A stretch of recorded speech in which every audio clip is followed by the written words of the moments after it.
The auctioneer's gavel came down on lot 47 at exactly 2:13 on a Tuesday afternoon, and with it came the end of Jacob Rivera's careful plan to avoid becoming the kind of desperate man who gambled his last dollars on abandoned industrial buildings.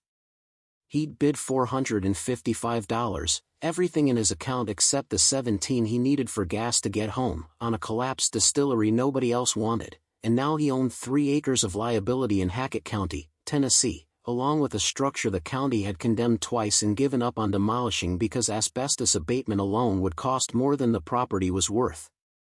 Before we jump back in, tell us where you're tuning in from, and if this story touches you, make sure you're subscribed, because tomorrow, I've saved something extra special for you.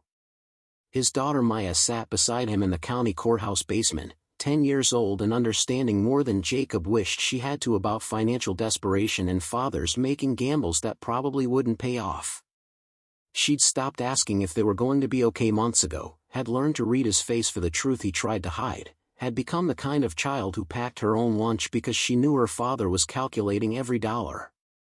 "We bought it," she asked quietly, her voice carrying the careful neutrality of someone who'd learned not to show disappointment. "We bought it." Jacob signed the paperwork the clerk pushed across the counter, his handwriting shaky from the adrenaline of spending money he couldn't afford to lose. The distillery deed transferred to his name along with all associated liabilities, environmental citations, and structural condemnations. He was now the proud owner of the old Hackett & Sons distillery, built in 1919, abandoned in 1987, and slowly collapsing into its foundation for the past 37 years. The drive to see what he'd actually purchased took them through Hackett Hollow, a valley that had thrived during Prohibition when illegal liquor meant prosperity for people willing to risk federal prosecution, then had slowly deflated when legitimate distilleries made moonshining obsolete. The town showed its decline in empty storefronts and houses that needed paint, in the kind of economic erosion that happened when the thing a community was built on disappeared and nothing came to replace it. The distillery sat at the valley's far end where Hackett Creek provided the water that had made the location valuable for whiskey production. From the road, it looked like most abandoned industrial buildings: broken windows, collapsing roof sections, vegetation reclaiming spaces humans had surrendered. But as Jacob drove closer, he saw the bones were solid despite the decay. Stone foundation, brick walls 2 feet thick, the kind of construction from an era when buildings were meant to last centuries. He'd researched the property before bidding, had learned that Theodore Hackett had built the distillery right after Prohibition ended, had operated it successfully through the Depression and war years by producing quality whiskey that competed with Kentucky bourbon. The business had stayed in the family through the 50s and 60s, had declined in the 70s as corporate distilleries drove small operations out of business, had finally closed in 1987 when the last Hackett gave up trying to compete with industrial-scale production. The salvage value was why Jacob had bid. The building held materials he could sell. Architectural salvage firms paid good money for old brick and hand-hewn timbers, for copper piping and vintage equipment, for anything authentic from the era when craftsmen built things to last. His careful calculations suggested he could clear $4,000 if he worked methodically, salvaged everything marketable, and didn't get hurt or arrested in the process. For $1,000 would cover 3 months of rent on the apartment they were about to lose, would buy time to find steady work instead of the construction jobs that had dried up when the economy contracted. It was a gamble, yes, but Jacob had run out of safe options around the time Maya's mother had decided single parenthood was too hard and had walked away with a note that said she needed to find herself and couldn't do it while being responsible for a child. They parked in what had once been a gravel lot, now mostly weeds and volunteer trees. The distillery loomed above them, 3 stories of industrial decay that looked like it could collapse if you breathed on it wrong. Jacob grabbed his toolkit and flashlight, told Maya to stay in the truck, and approached the main entrance with the caution of someone who'd worked enough dangerous sites to respect structural instability. The door hung crooked on rusted hinges, swung open with protest that sent birds exploding from the rafters. Inside, the distillery stretched out vast and overwhelming, massive copper stills that had once produced hundreds of gallons daily, fermentation tanks the size of cars, bottling equipment that looked like it belonged in a museum. Dust and bird droppings covered everything, but the equipment itself was remarkably intact, suggesting the building's isolation had protected it from the scrappers who usually stripped abandoned industrial sites. Jacob spent an hour documenting everything with his phone, taking photographs for the salvage companies he'd need to contact, calculating rough values for materials he could extract and sell. The copper stills alone were worth substantial money. The old-growth timber framing was valuable to restoration firms. Even the brick could be sold if he could figure out how to remove it without the walls collapsing. He was photographing a section of exposed brick when his flashlight beam caught something that didn't fit the pattern. A door frame, partially hidden behind a fallen section of ceiling, marked with a symbol he'd seen before in his research about Theodore Hackett. The family crest, carved into it that had been preserved by being sealed away from moisture and decay. Preparing and narrating this story took us a lot of time, so if you are enjoying it, subscribe to our channel, it means a lot to us. Now back to the story. Jacob pulled away debris carefully, revealing a heavy wooden door secured with a lock that looked far newer than the 1980s abandonment would suggest. Someone had been here, had maintained this entrance even while the rest of the distillery decayed. He tried the handle expecting resistance, but the door swung open smoothly on well-oiled hinges, revealing stone steps descending into darkness beneath the building's foundation. Cool air rose from below, carrying scents that seemed wrong for an abandoned building, not mildew and rot but something almost clean, like the air in a sealed space that had been isolated from time itself. Jacob descended carefully, his flashlight illuminating stairs that went down at least 15 feet before opening into a chamber. The cellar was enormous, maybe 30 feet square, with barrel-vaulted brick ceiling and stone walls that showed the same careful construction as the building above. Wooden racks lined 3 walls, and on those racks sat hundreds of bottles, their glass covered with dust but their contents still sealed, still preserved, still waiting after decades in this hidden space. Jacob approached the nearest rack, his hands shaking as he pulled out a bottle and wiped away dust to reveal a handwritten label. Hackett Reserve, 1962. He pulled another. Hackett Single Barrel, 1958. Another. Hackett Family Selection, 1951. Bottle after bottle, rack after rack, years of production that had never been sold, that had been hidden here for reasons Jacob couldn't begin to guess. But it wasn't just whiskey. In the chamber's center sat a large iron safe, maybe 4 feet tall, its combination lock showing brass that had been kept oiled and functional. A leather journal rested on top of the safe, and Jacob opened it with trembling hands to find Theodore Hackett's handwriting, dated October 1986. To whoever finds this place, if you're reading this, the distillery has finally gone to someone outside the family, someone who was willing to buy a condemned building that nobody wanted. That means you're either desperate or thorough, possibly both. Either way, you've earned what's hidden here, but you need to understand what you found and what it means. The whiskey on these racks represents 40 years of production, the finest barrels I selected each year and set aside instead of selling. Not because I was hoarding, but because I was protecting. The Hackett family made enemies during Prohibition, made more enemies when we went legitimate and outcompete other small distillers, made final enemies when we refused to sell to the corporate buyers who wanted our recipes and our reputation. By 1986, I knew the business was dying. My children didn't want the distillery, my grandchildren had scattered to cities where real money could be made. I could have sold the building and equipment to settle debts, but I couldn't bear to see Hackett whiskey become just another label owned by conglomerates who cared about profit margins over quality. So I hid the best of what we'd made. 537 bottles representing the finest whiskey the Hackett Distillery ever produced. Each bottle is worth money now, collector value, rarity, quality. Together, they're worth more than the building ever was.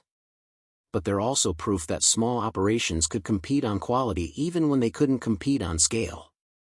The safe contains cash I converted from selling the last of our inventory, along with the original recipes and production notes that made Hackett whiskey worth making. The combination is the year the distillery opened, 1919. What you do with this is your choice.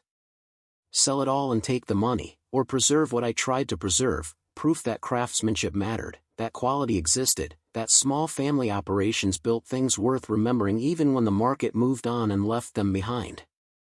Theodore Hackett. Jacob sat on the stone floor reading the letter 3 times, his mind struggling with mathematics that seemed impossible. 537 bottles of vintage whiskey, properly preserved, from a distillery with historical significance. Even conservative estimates put single bottles at hundreds of dollars, special vintages at thousands. He was looking at wealth that could transform everything for him and Maya, that could provide security beyond anything he'd imagined when he bid on salvage rights. But he was also looking at evidence that someone knew about this cellar.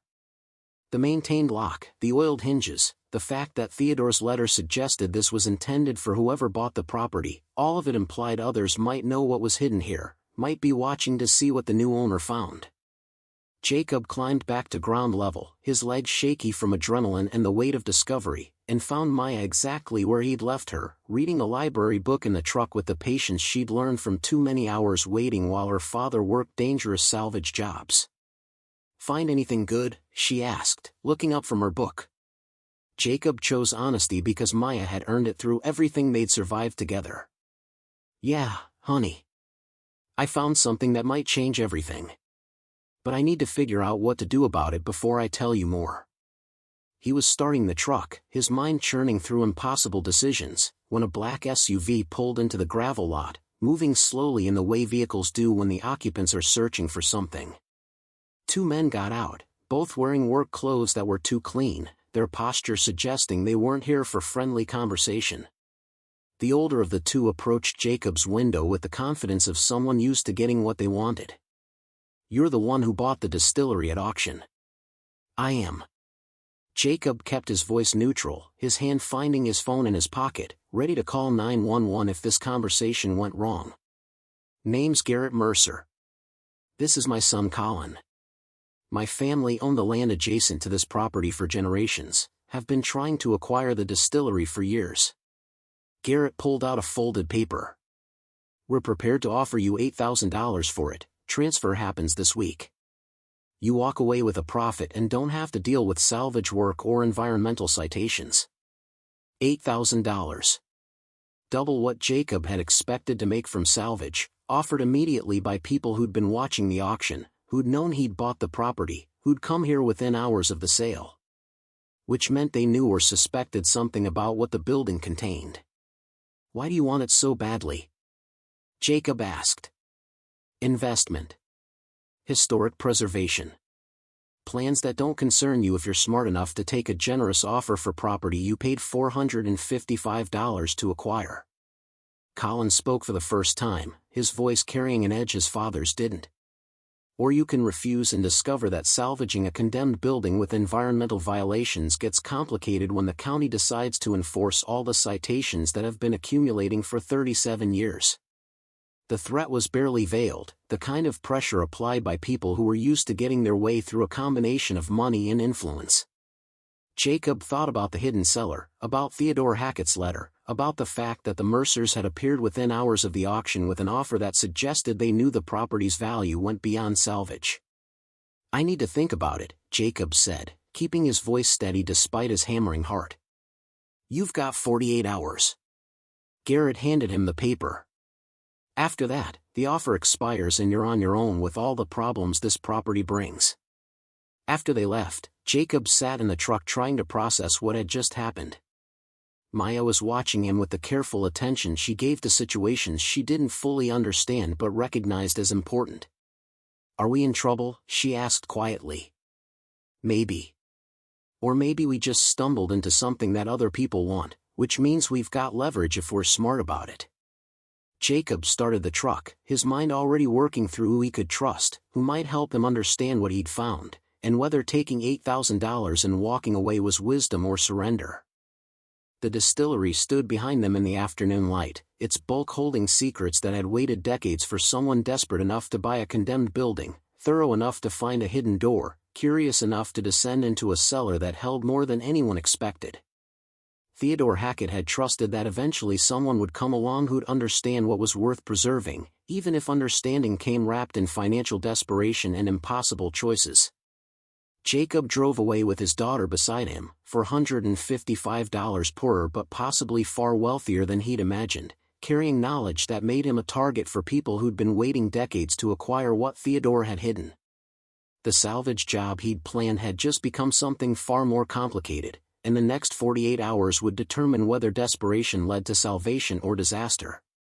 The lawyer Jacob found was named Patricia Chen, and she practiced in the county seat 30 miles from Hackett Hollow, her office situated in a converted house that suggested modest success rather than corporate prosperity. She listened to his story with the careful attention of someone who'd heard complicated situations before and knew better than to make snap judgments. Theodore Hackett's letter is clear, Patricia said after reviewing the photographs Jacob had taken. He intended whoever bought the property to inherit what was hidden there. Legally, anything contained on the property transfers with the sale unless specifically excluded. The whiskey and the safe's contents are yours. But the Mercers know something. They showed up within hours of the auction, made an offer way above salvage value, threatened complications if I refused. Patricia's expression showed she'd dealt with the Mercers before and respected their capacity for making life difficult. The Mercer family has been trying to acquire that distillery for 40 years. Garrett's father tried to buy it from Theodore in the 80s, offered substantial money. Theodore refused, said he'd rather let it collapse than sell to people who'd destroy what the Hackett family built. Why did they want it so badly? Land, initially. The creek that runs through the property is the best water source in the valley, valuable for agriculture or development. But there were also rumors that Theodore had hidden inventory, that he'd salted away the finest whiskey the distillery produced rather than sell it at depression prices. Patricia paused. I'm guessing those rumors were true, and you've got proof of it. Jacob nodded, feeling the weight of discovery settle heavier. 537 bottles, some dating back to the 50s. Theodore's letter says they're worth money, but I don't know how much. Enough that the Mercers are willing to pay $8,000 for property they could have bought at auction for the same price you paid. Which means they suspect what's there but can't access it without owning the property. Patricia leaned forward. Here's what you need to understand. If you keep the whiskey, if you try to sell it or even acknowledge it exists, you're going to face pressure from people who've been waiting decades to get what you found. The Mercers will make salvage work impossible, will use their connections to create permit problems and safety violations, will ensure the county enforces every citation that building has accumulated. So I should take their offer? Walk away with $8,000 and let them have whatever's hidden? That's the safe choice. But it's also surrendering to exactly the kind of pressure Theodore refused to accept. Patricia studied Jacob's face. What do you want to do? Jacob thought about Maya waiting with Mrs. Chen, about the rent he couldn't pay and the salvage work that was supposed to solve that problem, about Theodore Hackett's letter and the trust it placed in whoever bought the condemned distillery. He thought about desperate choices and whether taking the safe path was wisdom or just another form of giving up. I want to know what I actually have. What the whiskey's worth, what the safe contains, whether Theodore was right about craftsmanship matching even when the market moved on. Jacob paused. Can you help me figure that out without the Mercers knowing? Patricia was quiet for a moment, weighing something Jacob couldn't see. Finally, she said, I know someone who appraises vintage spirits, someone who's trustworthy and discreet. I can arrange for him to assess what you found, give you real numbers instead of guesses. But once you know what it's worth, you'll have to decide whether to fight for it or whether $8,000 is enough to walk away. The appraiser's name was Martin Wells, and he drove from Nashville 3 days later, arriving at the distillery in an unmarked van that suggested he understood the need for discretion. Patricia accompanied him, both of them following Jacob down stone steps into the cellar that had held Theodore Hackett's secrets for nearly 40 years. Martin's reaction to the racks of bottles was immediate and visceral, his professional composure cracking as he moved along the rows reading labels and dates. My God, he said quietly, his hands trembling as he pulled out a bottle marked Hackett Reserve 1947. Do you understand what you have here? Theodore's letter said 537 bottles representing 40 years of production. I know they're old, know they're from a closed distillery, but that's about it. Martin turned to look at Jacob with an expression that mixed excitement and something like grief. Theodore Hackett was a master distiller who refused to compromise quality for profit. His whiskey competed with the finest Kentucky bourbon, won awards, developed a following among people who valued craftsmanship. When the distillery closed, collectors assumed most of the vintage stock had been sold or destroyed. Finding this cash, intact, properly stored, documented, this is like discovering a lost library. How much is it worth? Martin pulled out his laptop, started photographing bottles and taking notes, his movements methodical despite visible excitement. Conservative estimate, accounting for condition and provenance, you're looking at minimum $400 per bottle for common vintages, going up to several thousand for special reserves or particularly rare years. Theodore kept excellent records, which increases value. The fact that this collection was hidden by the distiller himself adds historical significance. He worked for 2 hours, documenting everything, creating an inventory that showed Jacob exactly what he'd found. When Martin finally finished, his expression was serious. Total conservative valuation, assuming we can authenticate provenance and sell through proper channels, $320,000. Possibly more if we find the right buyers for premium bottles. Jacob sat on the stone floor feeling like the air had been knocked from his lungs. $320,000. More money than he'd earn in a decade of construction work, more than he'd imagined when he bid $455 on salvage rights, more than enough to transform everything for him and Maya. What about the safe? Patricia asked, pointing to the iron box that dominated the cellar's center. Jacob had tried the combination Theodore's letter mentioned, 1919, but the safe had more modern locks than that date suggested, required both combination and key. They'd need a professional to open it without damaging contents, which meant more time and more risk of the Mercers discovering what he'd found. We deal with the whiskey first, Martin said. Get it properly authenticated, establish legal ownership, find buyers who'll pay fair value. The safe can wait until you've secured the primary assets. But securing those assets required moving 537 bottles from a cellar the Mercers were probably watching, required transport and storage and authentication that would take time Jacob didn't have. The 48 hours they'd given him had expired, and he'd ignored 2 calls from Garrett Mercer that had gone to voicemail with increasingly pointed messages about his offer expiring. They're going to escalate, Patricia warned.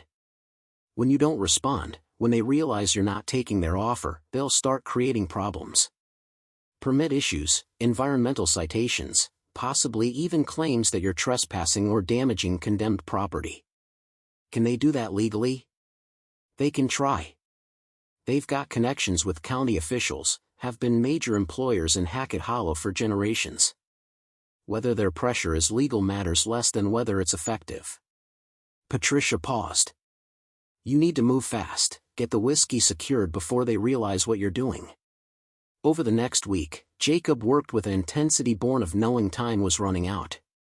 Martin arranged for a secure warehouse where the bottles could be stored during authentication, hired a transport company that specialized in valuable vintage spirits, began the process of documenting provenance through Theodore Hackett's production records and the distillery's historical documentation.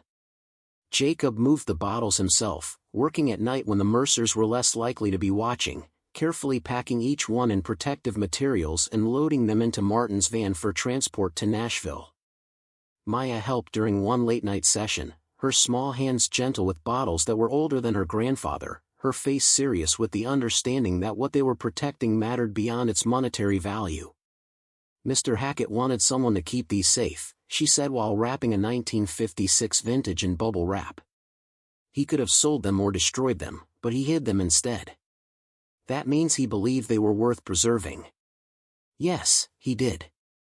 But preserving them means fighting people who want to take them, who've been waiting decades for the chance to get what he hid. So we fight. Because if we don't, all his work meant nothing.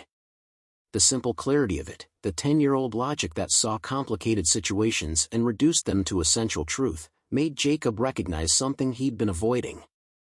This wasn't just about money or security or fighting off the Mercers.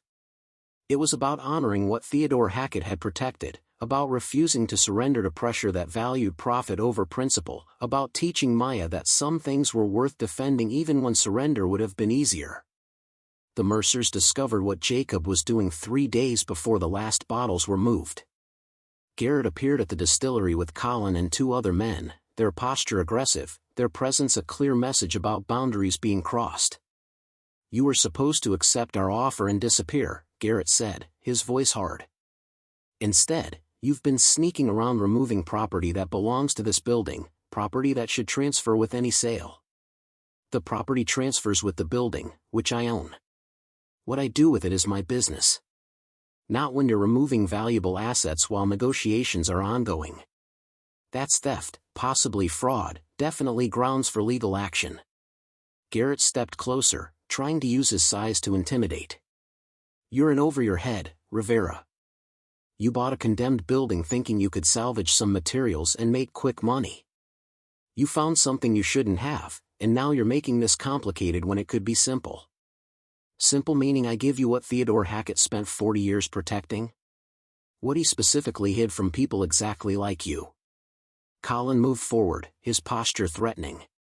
"My grandfather tried to buy this distillery legitimately in the 80s. Offered fair money, would have kept it operational, would have honored what the Hackett family built.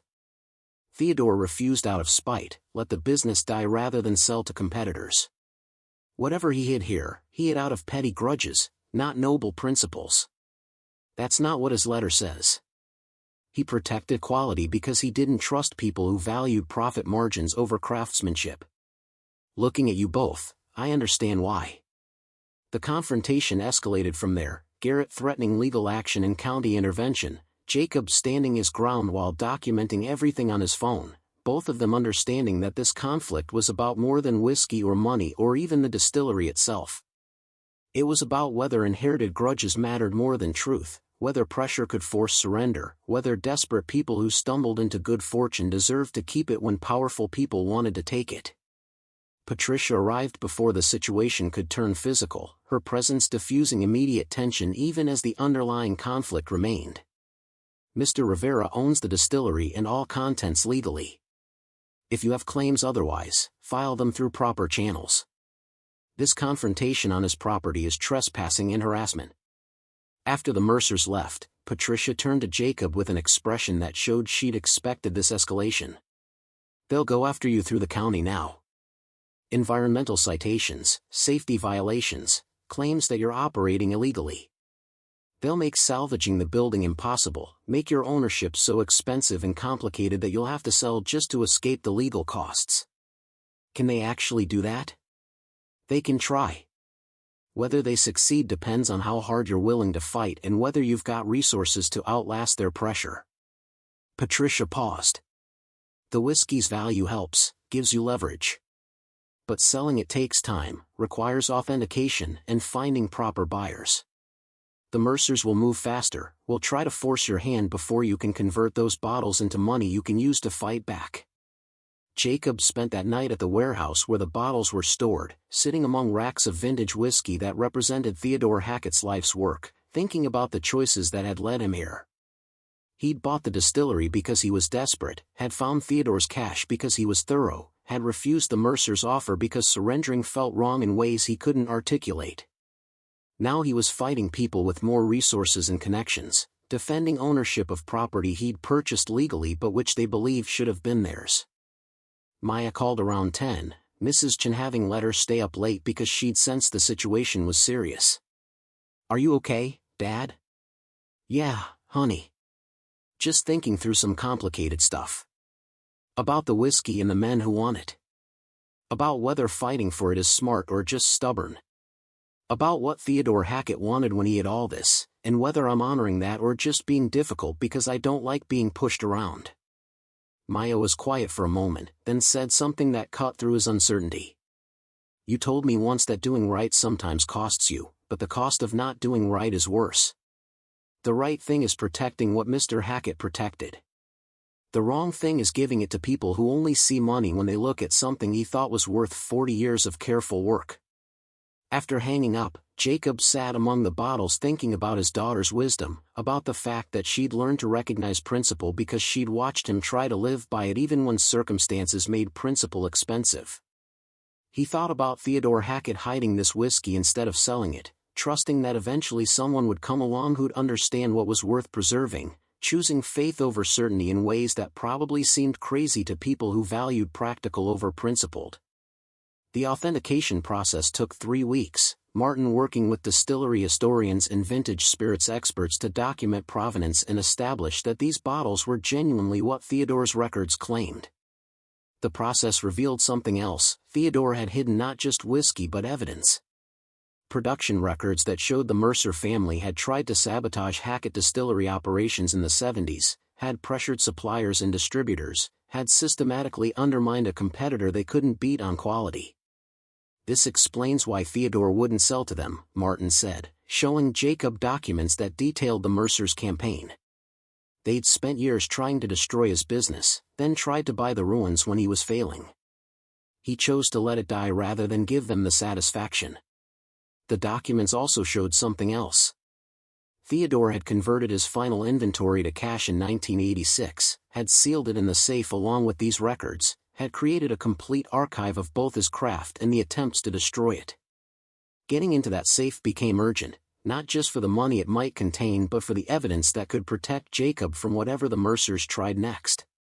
The safe specialist Patricia hired was named Derek Moss, and he approached the iron box with the careful respect of someone who understood that some locks protected more than valuables.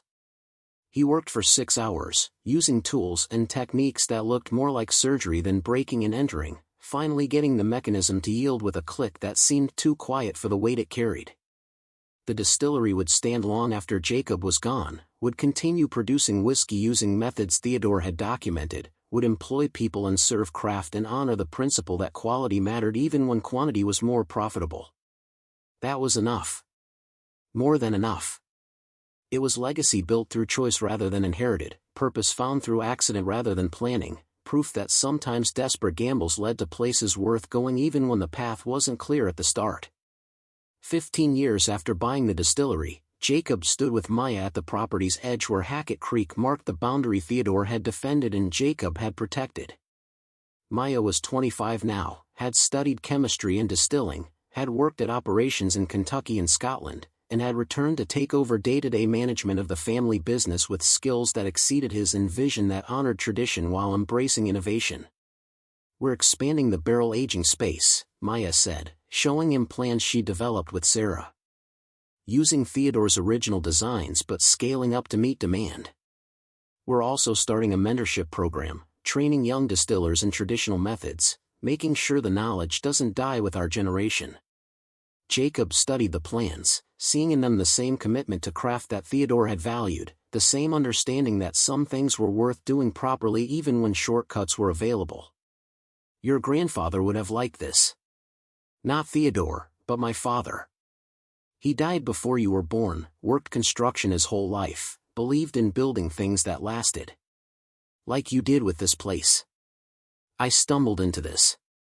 Bought it because I was desperate, found what was hidden because I was thorough, held onto it because surrendering felt wrong. You're choosing it deliberately, making it your life's work with full knowledge of what it requires. Because you showed me it was possible. Because I grew up watching you fight to protect something that mattered, watching you build rather than just salvage, watching you honor trust that had been placed in someone who'd be desperate enough to find what Theodore hid." They stood together looking at the distillery that had been condemned and was now thriving, at the building that had held secrets and now held purpose, at the structure that had been meant for demolition and was now designated historic landmark. The land breathed around them, the creek flowing in patterns older than human claims, the soil remembering everything that had happened here and giving up its secrets when the time was right. 20 years after that first desperate auction bid, the distillery hosted a ceremony unveiling a historical marker that told the complete story: Theodore Hackett's operation, the hidden cache, Jacob's discovery, the restoration that had saved the building from demolition. The marker acknowledged all the players: Theodore who'd hidden his legacy, Jacob who'd found it, Maya who'd carried it forward, even the Mercers whose pressure had tested whether principle or profit would prevail. Jacob stood with Rachel, the woman he'd married 5 years earlier, watching Maya give interviews about traditional distilling and the importance of preserving craft knowledge. Owen, Rachel's son from her first marriage, now 17, worked alongside Maya, having found his own passion for the chemistry and patience required to make whiskey properly. The family Jacob had rebuilt from loss and desperation had expanded to include people drawn by shared values rather than blood, all of them committed to keeping alive what Theodore had protected and Jacob had chosen to honor. The distillery employed 23 people now, produced whiskey that won awards and commanded premium prices, served as destination for people who valued craft and wanted to support operations that prioritized quality over volume. But more importantly, it stood as proof that buried things eventually surfaced, that trust placed in unknown inheritors could be rewarded, that desperate people who stumbled into good fortune sometimes used it to build rather than just consume. Theodore Hackett had died trusting that someone would find his cash and understand what it meant. Jacob had found it when he needed it most and had chosen to honor that trust rather than just extract value. The distillery would stand, its copper stills producing whiskey that honored traditional methods, its operation employing people and serving craft and demonstrating that small operations could compete on quality even when they couldn't compete on scale. That was legacy in its truest form, not what you inherited but what you chose to build, not what circumstances gave you but what you made from whatever circumstances provided. As evening settled over Hackett Hollow and the ceremony concluded, Jacob walked alone through the building that had transformed his life, touching the copper stills he'd restored, checking barrels aging whiskey that would mature for years before being bottled, standing in the cellar that had held Theodore's trust and now held theirs. The land kept its secrets until time was right, then yielded them to whoever was positioned to receive them. Theodore's cash had waited decades for someone desperate enough to buy condemned property, thorough enough to find a hidden door, stubborn enough to refuse pressure that would have been easier to accept. That someone had been Jacob, though he'd arrived broken and desperate, though he'd almost taken the easy path of selling to the Mercers and walking away. But he'd listened to his daughter's wisdom, had honored Theodore's trust, had chosen to build rather than just salvage. That choice had created everything that followed, the restored distillery, the thriving business, the family rebuilt from loss, the legacy that would outlast all of them. The money had provided foundation, but the real inheritance was understanding that some things were worth fighting for even when the odds seemed terrible, that craft mattered even when markets didn't value it, that trust placed in unknown inheritors could transform desperation into purpose. Above, stars appeared in patterns that had looked down on this land before the distillery was built, before Theodore hid his cash, before Jacob bid on salvage rights, before any of the human struggles that had shaped this place. They'd continue after everyone currently alive was gone, witnessing the slow work of buildings being restored and crafts being preserved and families choosing to honor trust rather than exploit it. The distillery stood in the darkness, its windows glowing warm with security lights, its structure solid from foundation to roof, its purpose renewed through generations who understood that legacy was something you built rather than something you received. Theodore's trust had been rewarded, his whiskey had funded resurrection, his building had been saved from demolition through the accident of desperate circumstances meeting hidden opportunity. Jacob locked the building for the night and walked to the house he'd built on the property, modest but solid, where Maya and Owen and Rachel waited with the kind of ease that comes from security earned rather than inherited. The distillery hummed behind him, its copper still silent now but ready for tomorrow's work, its barrels aging whiskey that would carry forward tradition Theodore had protected and Jacob had honored and Maya would continue. That was enough. More than enough. It was legacy written in copper and oak, in patient craftsmanship and stubborn refusal to let important knowledge disappear, in the understanding that some inheritances came with obligations that transcended monetary value. The land had held its secrets and then yielded them to someone worthy, and that someone had proven worthy not through heroism but through the simple determination to do right even when wrong would have been easier and more profitable. The distillery would stand, testament to trust rewarded and craft preserved in desperate gambles that led to places worth going. Theodore Hackett's cash had saved Jacob and Maya, but more importantly it had created opportunity to build something that mattered, to honor principle when pressure suggested surrender, to demonstrate that buried truth eventually surfaced when someone cared enough to lift the floorboards and descend into cellars that held more than anyone expected. The authentication process that Martin Wells conducted revealed layers of complexity Jacob hadn't anticipated. Each bottle required documentation, photographs from multiple angles, chemical analysis of the glass to confirm manufacturing era, comparison of label typography against known Hackett examples from the period. Martin brought in specialists from the Bourbon Heritage Center, people who'd spent careers studying American whiskey history and who approached Theodore's cache with the reverence archaeologists reserve for ancient artifacts. "This bottle," Martin said one afternoon, holding a 1951 vintage up to the light, "represents a specific moment in American distilling history. Post-war grain availability, traditional copper pot still methods before industrial efficiency became standard, water from Hackett Creek before agricultural runoff changed its mineral content. You can't replicate this whiskey today even with Theodore's exact recipe, because the conditions that created it don't exist anymore." Jacob watched the specialist photograph the bottle from a dozen angles, document the fill level and cork condition, create a provenance file that would follow this whiskey through sale to whoever eventually owned it. The process was painstaking and expensive, eating into the value each bottle would eventually bring, but Martin insisted it was necessary. "Without proper documentation, these are just old bottles of liquid," Martin explained. "With authentication, they're historical artifacts that tell stories about American craft and tradition. The difference is thousands of dollars per bottle and the difference between legitimate sales versus black market speculation." The first auction happened in late July, 20 bottles selected from common vintages that would test market interest without risking the premium reserves. Martin arranged for the sale through a specialized auction house in New York, sent the authenticated bottles with security escort, created catalog descriptions that told Theodore's story alongside technical specifications about each whiskey. Jacob attended the auction with Patricia, both of them sitting in the back of a room filled with collectors and investors, people who treated vintage spirits as both passion and portfolio diversification. The bidding started conservatively, but as collectors tasted samples and recognized quality, prices escalated beyond Martin's conservative estimates. A 1962 standard bottling that Martin had valued at $400 sold for $900. A 1958 reserve brought $1,400. By the time the session ended, 20 bottles had brought $23,000 after auction fees. Martin's valuation of the complete cache was looking conservative, which meant Jacob's financial situation was even better than the initial assessment suggested. But it also meant the Mercers' interest would intensify once they realized what he'd actually found. The confrontation came sooner than Jacob expected. Garrett Mercer appeared at the warehouse where the remaining bottles were stored, accompanied by a lawyer whose expensive suit and corporate bearing suggested resources Jacob couldn't match. They demanded access to inventory, claimed rights based on historical Mercer family claims to distillery assets, threatened litigation that would tie up the whiskey for years while legal battles consumed whatever value it held.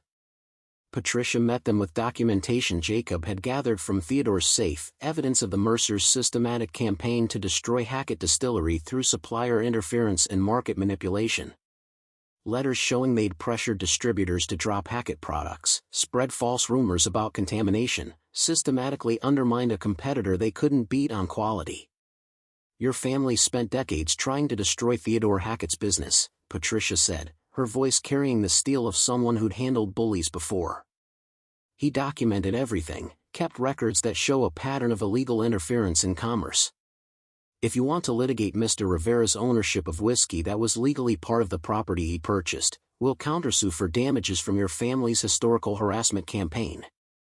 We'll make public every letter, every documented instance of sabotage, every piece of evidence showing the Mercers built their success partly on destroying competitors through illegal means."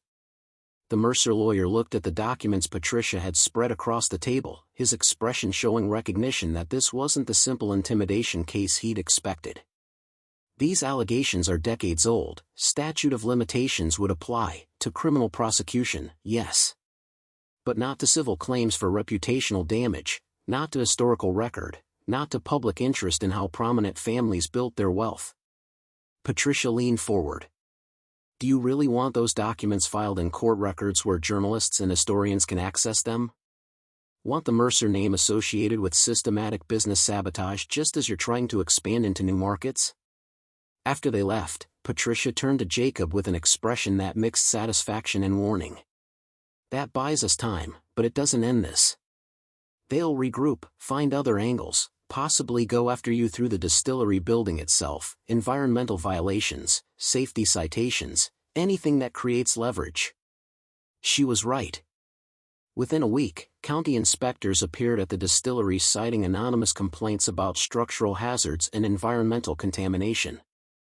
The inspections were thorough and punitive, finding violations that had existed for decades but had never been enforced, creating a list of required remediation that would cost tens of thousands of dollars. Jacob hired environmental engineers and structural specialists, people who could address the legitimate issues while documenting which citations were excessive or politically motivated. The asbestos abatement alone cost $47,000, the structural reinforcement another $32,000. Money from the whiskey sales covered it, but watching his windfall consumed by requirements that felt like punishment for refusing to surrender made Jacob question whether fighting was worth the cost. Maya found him one evening sitting in the distillery's empty bottling room, surrounded by citation notices and engineering reports, his face showing the exhaustion of someone fighting battles on too many fronts. "Are we going to lose everything?" she asked, sitting beside him on the concrete floor. "No. The whiskey sales are covering costs, we've still got substantial money left. But watching it drain away on citations that only exist because the Mercers are pressuring the county, it's hard not to feel like they're winning even when we're technically holding our ground." Maya picked up one of the reports, reading through technical language about load-bearing walls and environmental remediation. "Mr. Hackett fought them for decades and never gave up. You found what he protected because he believed someone would understand it was worth fighting for. If we quit now, all his work meant nothing." The simple truth of it, the clarity his daughter brought to situations that felt overwhelming, reminded Jacob why he was fighting. Not just for money or property or even principle, but to show Maya that some things were worth defending even when defense was expensive and exhausting. The remediation work took 4 months, transforming the distillery from condemned structure to building that met modern safety standards while preserving its historic character. Jacob hired contractors who specialized in industrial restoration, people who understood how to bring old buildings up to code without destroying what made them significant. The work was expensive and disruptive, but it also created something valuable, a structure that could actually be used, that could house operations instead of just holding memories. Sarah Brennan arrived in November, drawn by the opportunity to work at a facility with Theodore Hackett's original equipment and recipes. She was 42, had spent 20 years at corporate distilleries in Kentucky, had grown tired of producing whiskey at scale that prioritized consistency over character. The Hackett Distillery offered something she'd been searching for, the chance to practice craft at human scale, to make whiskey that mattered for quality rather than volume. "Theodore's recipes are remarkable," Sarah said during her first week, studying the production notes that had been sealed in the safe. "He understood how variables interacted, grain ratios, fermentation temperature, distillation proof, barrel char levels.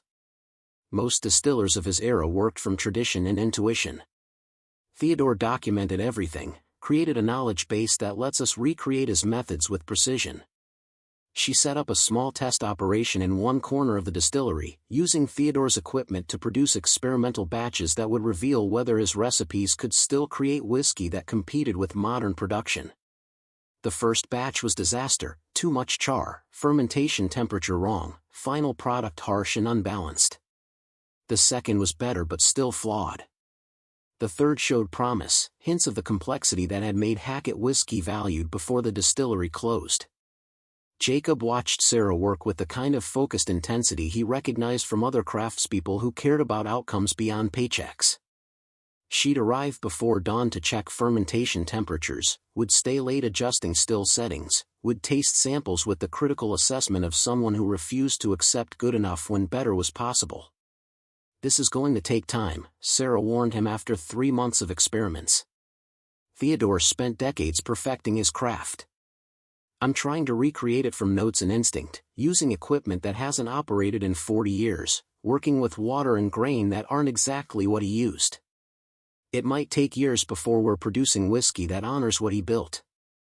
"We've got time," Jacob said, thinking about the money from bottle sales, about the fact that patience was expensive but rushing was worse. Do it right, make it worth drinking, build something Theodore would recognize as worthy of his name. The community's response to the distillery's resurrection was complicated and revealing. Some locals were glad to see the historic building saved, remembered working there or knowing people who had, appreciated that Jacob was creating jobs instead of just extracting salvage value. Others were loyal to the Mercers, saw Jacob as an outsider who'd stolen what should have gone to people with deeper roots in Hackett Hollow. The divide showed itself in small ways: which businesses would serve him, which contractors would work on the restoration, which suppliers would provide materials without mysterious delays and price increases. Jacob learned to work around the obstacles, finding allies among people who valued honesty over local politics, building networks that didn't depend on Mercer approval. One unexpected ally was Vernon Hackett, Theodore's grandson, who'd left Tennessee decades earlier and had built a career in finance in Atlanta. Vernon appeared one afternoon unannounced, a man in his 60s with Theodore's sharp eyes and careful way of evaluating situations before committing to positions. "My grandfather left the distillery to whoever bought it at auction," Vernon said after Jacob had shown him through the restored building. "He didn't leave it to family because none of us wanted it, none of us valued what he'd built enough to fight for it. You did. You found what he hid, fought to keep it, chose to restore the operation instead of just taking the money and disappearing. I stumbled into it. Bought the building because I needed salvage income, found the cellar because I was thorough, kept fighting because surrendering felt wrong. Doesn't matter how you arrived. What matters is what you did after arrival." Vernon pulled out a folder containing old photographs and documents. "My grandfather kept detailed records about the distillery's history, about the methods he used, about the Mercers' attempts to destroy his business. I've been holding on to these since he died, waiting for someone who'd care enough to use them properly. That person is you." The documents Vernon provided filled gaps in Jacob's understanding of Theodore's operation, showed techniques that hadn't been included in the safe's contents, revealed details about barrel selection and aging that elevated Sarah's ability to recreate authentic Hackett whiskey. They also contained more evidence of the Mercers' harassment campaign, creating an even stronger defense against their continued attempts to claim rights to the property. Vernon became a regular presence at the distillery, consulting on historical accuracy, sharing stories about Theodore that helped Jacob understand the man whose trust he was honoring. The grandfather Vernon described was demanding and perfectionist, difficult to work for but fair, someone who'd valued craft above profit and had paid the price in business terms while gaining something harder to quantify in terms of legacy. He died believing his work would be forgotten, Vernon said one evening while they were inspecting barrel storage spaces. Died knowing the distillery would close, that his recipes would be lost, that everything he'd built would disappear. Hiding that cash was his final act of faith, faith that someone would find it and understand what it meant, that craft would matter to someone even after the market had moved on. The first commercial batch using Theodore's methods came off the still in March, 2 years after Jacob had bought the condemned building.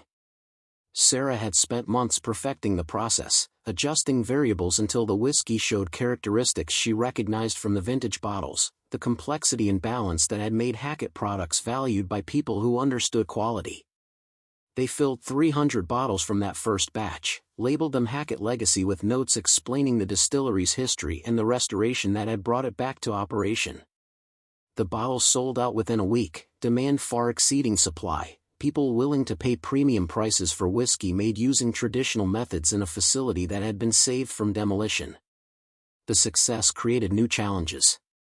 Production at Theodore's scale couldn't meet the demand the Hackett name generated, which meant Jacob faced choices about whether to expand operations and risk losing the craft focus that made the whiskey special, or to maintain small production and leave money on the table while people clamored for more than he could supply. Sarah advocated for maintaining quality over volume.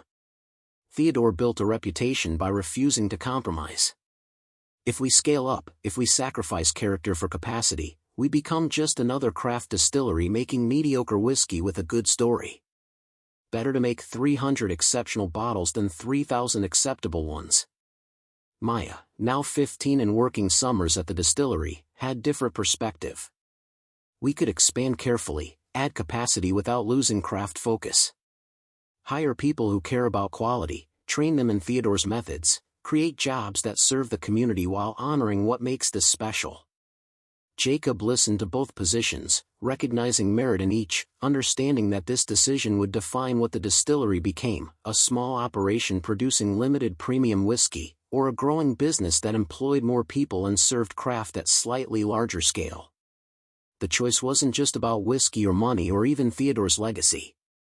It was about what kind of future Jacob was building for Maya and for the community that had been skeptical of his arrival but was gradually accepting his presence. He chose expansion, but careful expansion. Hired 4 additional people who'd worked at craft distilleries elsewhere, people Sarah vetted for skill and attitude. Expanded barrel storage to allow more whiskey to age properly, purchased additional copper stills that matched Theodore's original specifications, increased production to 1,200 bottles annually while maintaining the quality controls that made each batch special. The growth was measured and intentional, funded by proceeds from selling more of Theodore's cash through specialized auctions that continued bringing prices above estimates. Each expansion required permits and inspections, each improvement gave the Mercers new opportunities to create obstacles, but Jacob had learned to navigate the bureaucracy and document everything in ways that made obvious harassment harder to disguise. The Mercers' pressure gradually diminished not because they'd given up but because their tactics stopped working. The distillery had proper permits and environmental clearances, had documentation showing compliance with every regulation, had created enough local jobs that county officials faced political costs for appearing to harass a business that served the community. Colin Mercer moved away to run family operations in other states, Garrett semi-retired, the obsession that had defined their relationship with the Hackett Distillery slowly fading as new generations decided old grudges weren't worth maintaining. 3 years after the distillery reopened, Jacob received a letter from Garrett Mercer that was part apology and part explanation. The letter acknowledged that his family's attempts to acquire the property had been excessive, admitted that their historical campaign against Theodore Hackett had been overly aggressive business competition, suggested that perhaps Jacob's stewardship of the distillery was appropriate given his commitment to preserving its heritage. The letter didn't quite admit wrongdoing, didn't offer compensation for the obstacles they'd created, but it represented something close to peace from people who'd made Jacob's life difficult for years. Patricia advised caution, accepting this as reconciliation doesn't prevent them from changing positions later, but Jacob recognized the letter for what it was. An old man acknowledging that decades of fighting over property and pride had been wasted energy, that perhaps some battles weren't worth winning even when winning was possible. Jacob wrote back acknowledging Garrett's letter, didn't quite accept the apology but didn't reject it either, suggested that the distillery's success served the community better than continued conflict. The exchange didn't create friendship, but it established détente that allowed both parties to move forward without the constant tension that had defined their relationship. Maya graduated high school with honors and acceptance letters from multiple universities offering chemistry programs, but she'd already decided her path. She wanted to study distilling formally, wanted to learn from operations beyond Hackett Hollow, wanted to gain expertise that would let her eventually run the family business with skills that exceeded learning through apprenticeship alone. "I'm coming back," she told Jacob when he worried she'd find opportunities elsewhere that would keep her from returning to small-town Tennessee. "This is home, this is what we built together, this is what matters. But I need to learn from other places first, need to understand how different operations approach craft. Need to gain skills that will let me take what you and Sarah started and make it even better." She spent 2 years studying at the University of Kentucky's distilling program, summers working at operations in Scotland and Ireland, learning techniques and traditions from cultures where whiskey making had been refined over centuries. She returned with knowledge and confidence, with innovations she wanted to try and respect for the foundations Jacob and Sarah had built. The distillery's 5th anniversary celebration drew people from across Tennessee and beyond, collectors who'd bought vintage Hackett bottles at auction, craft distillers who respected what had been preserved, local residents who'd watched the building transform from condemned liability to thriving business, historians interested in documenting small-scale distilling's survival in an era of corporate consolidation. Vernon Hackett spoke about his grandfather, about a man who'd valued craft above profit and had died believing his work would be forgotten, about the trust Theodore had placed in whoever bought the condemned distillery and whether they'd understand what was worth preserving. Jacob found what my grandfather hid and chose to honor it rather than just extract its value, Vernon said. That choice kept alive something that deserved to live, that serves community and craft and demonstrates that quality can compete even when scale advantages belong to others. Sarah demonstrated traditional distilling techniques, explaining how variables interacted and why small batch production allowed attention to detail that industrial scale couldn't match. Maya gave tours showing Theodore's original equipment alongside the expansions they'd carefully added, her explanations revealing deep knowledge of both historical methods and modern innovations. But it was Jacob who stood in the cellar at day's end, alone with memories of that first discovery, thinking about the journey that had started with $455 in desperate hope that salvage income might cover one more month's rent. The cellar that had held Theodore's cash now held barrels aging whiskey that would be bottled years from now, the same stone walls and cool air but serving production rather than preservation. He pulled out his phone, looked at a photograph he'd taken that first day, the racks filled with dusty bottles, the safe sealed and waiting, the journal with Theodore's letter explaining what had been hidden and why. The image showed a moment when everything had been potential, when he'd found fortune but hadn't yet chosen how to use it, when the path forward had been uncertain but rich with possibility. The choice he'd made, to restore rather than just salvage, to build rather than extract, to honor Theodore's trust rather than just cash it out, had created everything that followed. The thriving business, Maya's education and career path, the jobs for people who needed them, the proof that craft could survive when people cared enough to fight for it. The money from Theodore's cash had provided foundation, but the real inheritance was understanding that some things were worth the long commitment required to do them properly. 7 years after buying the distillery, Jacob married Rachel Chen, Patricia's cousin who'd been helping with historical documentation and had gradually become essential to both the business and his life. Rachel brought her own son Owen into their family, a boy Maya's age who'd lost his father and who found in the distillery something like the purpose Jacob and Maya had discovered, connection to craft and tradition, understanding that patient work created value beyond immediate profit. The wedding happened at the distillery, the ceremony held in the main production area surrounded by copper stills and aging barrels, the reception spilling into the grounds where Hackett Creek provided soundtrack. Vernon Hackett attended, as did Sarah and the distillery employees, as did local people who'd gradually accepted Jacob's presence and appreciated what he'd built. Even Garrett Mercer sent a gift, an antique bottle of pre-prohibition whiskey with a note that acknowledged their conflict and suggested respect for Jacob's determination to preserve what Theodore had created. The gesture didn't erase years of harassment, but it represented something like acknowledgement that perhaps obsession with acquiring the distillery had been misguided, that Jacob's stewardship served the property's heritage better than Mercer ownership would have. The years accumulated weight and meaning, each one adding layers to the story the distillery told. Production increased to 3,000 bottles annually, the maximum Sarah believed they could maintain while preserving quality that honored Theodore's standards. They hired 8 employees total, training each in traditional methods, creating jobs that paid fairly and allowed people to take pride in craft that mattered. Maya earned her degree and returned to work alongside Sarah, bringing innovations that respected tradition while embracing what modern distilling science could offer. She experimented with barrel finishing techniques, explored grain varieties Theodore hadn't access to, pushed the operation forward while maintaining connection to its roots. Owen discovered talent for marketing and storytelling, helping communicate the distillery's history to people who valued craft and were willing to pay premium prices for whiskey made properly. He developed relationships with restaurants and specialty retailers, built distribution networks that reached serious collectors, ensured the Hackett name reached people who'd appreciate what it represented. 10 years after the discovery, the distillery had become profitable enough to support 2 families comfortably, create wealth that provided security while funding continued investment in quality and capacity. Jacob had used some proceeds to purchase additional Hackett family land, protecting the watershed that provided water essential to their whiskey's character, ensuring future expansion wouldn't compromise what made their product special. The land itself had changed through careful stewardship. The abandoned industrial site had been transformed into grounds that served production while honoring history, the building restored and maintained, the creek protected from development that might have altered its water chemistry. What had been liability condemned by the county had become asset that served community and craft and demonstrated that patient investment in quality created value beyond what quarterly earnings could measure.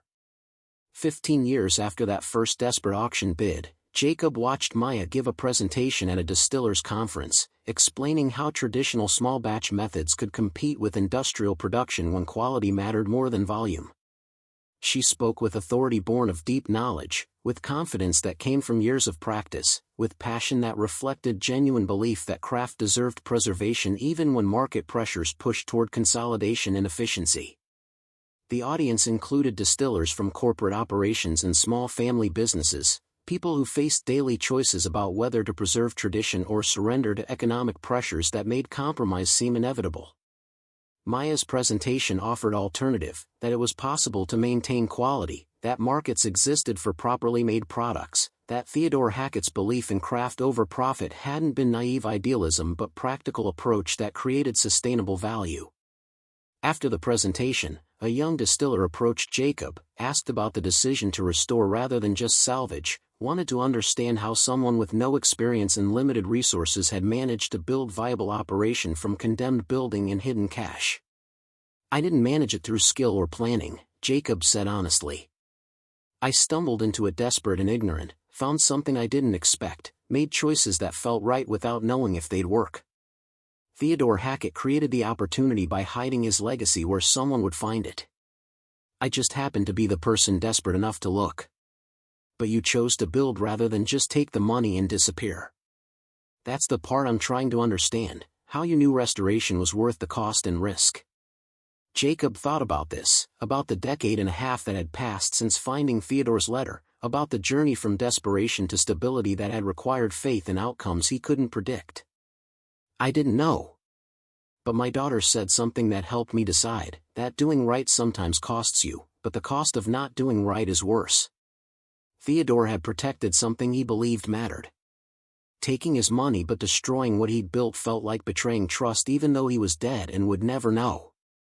"So I chose to honor it, and that choice created everything that followed." 20 years after buying the distillery for $455, Jacob stood in the same spot where he'd first approached the condemned building, looking at the transformation that had occurred through patient work and stubborn determination. The structure was solid now, properly maintained, serving production that employed 23 people and created whiskey that competed with anything made at 10 times their scale. Maya had taken over daily operations 5 years earlier, her expertise exceeding his, her vision carrying the distillery forward while honoring foundations he and Sarah had built. She'd married Owen, the partnership that had formed through working together having deepened into something that would carry the business into generations Jacob wouldn't live to see. Sarah had semi-retired, training young distillers in traditional methods, ensuring knowledge that might have died with Theodore was passed forward to people who'd carry it beyond their generation. Vernon Hackett had passed away peacefully, his last words to Jacob expressing gratitude that his grandfather's legacy had found someone who understood what it meant and had cared enough to preserve it. The distillery had become part of Tennessee's Bourbon Trail, a destination for people who wanted to understand how whiskey was made before industrial efficiency became standard, who valued connection to tradition and were willing to pay for quality that required patience rather than speed. Tours ran daily, tastings showcased vintages from different years, the building itself told stories about American craft and the families who'd protected it. But more than tourist destination or profitable business, the distillery stood as proof that buried things eventually surfaced when the right person looked in the right place, that trust placed in unknown inheritors could transform desperation into purpose, that sometimes the best response to good fortune wasn't just consuming it but investing it in something that would outlast the people who'd stumbled into discovery. Jacob sat with Rachel on the porch of the house they'd built on the property, watching the sun set over Hackett Creek, listening to the distillery's sounds as production wound down for the day. 23 years had passed since that desperate auction bid, since finding Theodore's letter and choosing to honor what it asked rather than just taking what it offered. The choice had cost him sleep and money and peace of mind through years of fighting the Mercers and navigating regulations and learning craft he'd known nothing about. but it had also given him purpose and family and the satisfaction of building something that mattered, of honoring trust that a dead man had placed in whoever was desperate enough and thorough enough to find what he'd hidden. Do you ever wonder what would have happened if you'd taken the Mercers' first offer? Rachel asked, her hand finding his. If you'd sold them the distillery for $8,000 and walked away? Jacob thought about this, about the path not taken, about what his life would have been if he'd chosen easy over right. We'd have survived a few more months on that money, then been back where we started, desperate and scrambling and one emergency away from losing everything. Maya would have learned that surrender was smart when powerful people pressured you. I would have known I'd betrayed trust Theodore placed in whoever found his cash.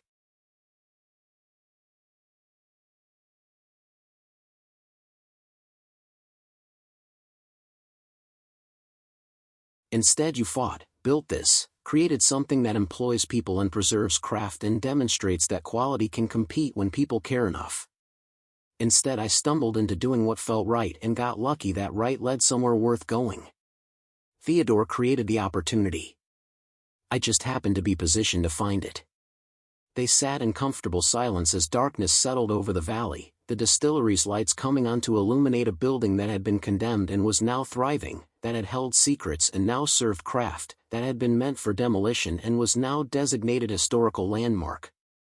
The land breathed around them, the creek flowing in patterns older than human claims, the soil remembering everything that had happened here, the building's construction, Theodore's decades of production, the hiding of his cash, Jacob's discovery, the restoration that had saved it all. Above, stars appeared in patterns that had looked down on this land before whiskey was made here, before Theodore Hackett protected his legacy, before Jacob Rivera bid on condemned property and found more than he'd sought. Those stars would continue after everyone currently alive was gone, witnessing the slow work of craft being preserved and families honoring trust and desperate gambles that led to places worth going even when the path wasn't clear at the start.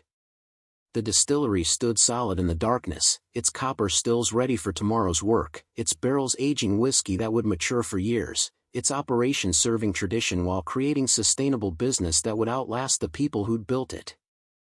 Theodore's cash had been consumed through sales that funded restoration, but his real legacy, the understanding that craft mattered, that quality was worth fighting for, that patient work created value beyond immediate profit, that lived on in every bottle produced, in every person trained in traditional methods, in every choice Maya made about honoring tradition while embracing innovation. Jacob had bought a condemned building for $455 hoping to salvage enough materials to cover 1 month's rent.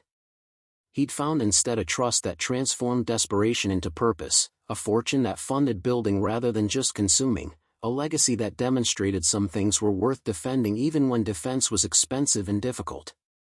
That was enough. More than enough. It was legacy written in copper and oak, in stone cellars and flowing water, in patient craftsmanship and stubborn refusal to surrender when surrender would have been easier. The land had held its secrets until the right person looked in the right place, then had yielded them generously to someone who'd honored trust rather than just exploiting opportunity. The distillery would stand long after Jacob was gone, would continue producing whiskey using Theodore's methods, would employ people and serve craft and prove that buried things eventually surface when time is right and people are willing to do the work of looking beneath what's obvious to find what matters. That was inheritance in its truest form, not what you received but what you built from whatever you received, not what circumstances gave you but what you made from whatever circumstances provided. Up next, you've got 2 more standout stories right on your screen. If this one hit the mark, you won't want to pass these up. Just click and check them out. And don't forget to subscribe and turn on the notification bell so you don't miss any upload from us.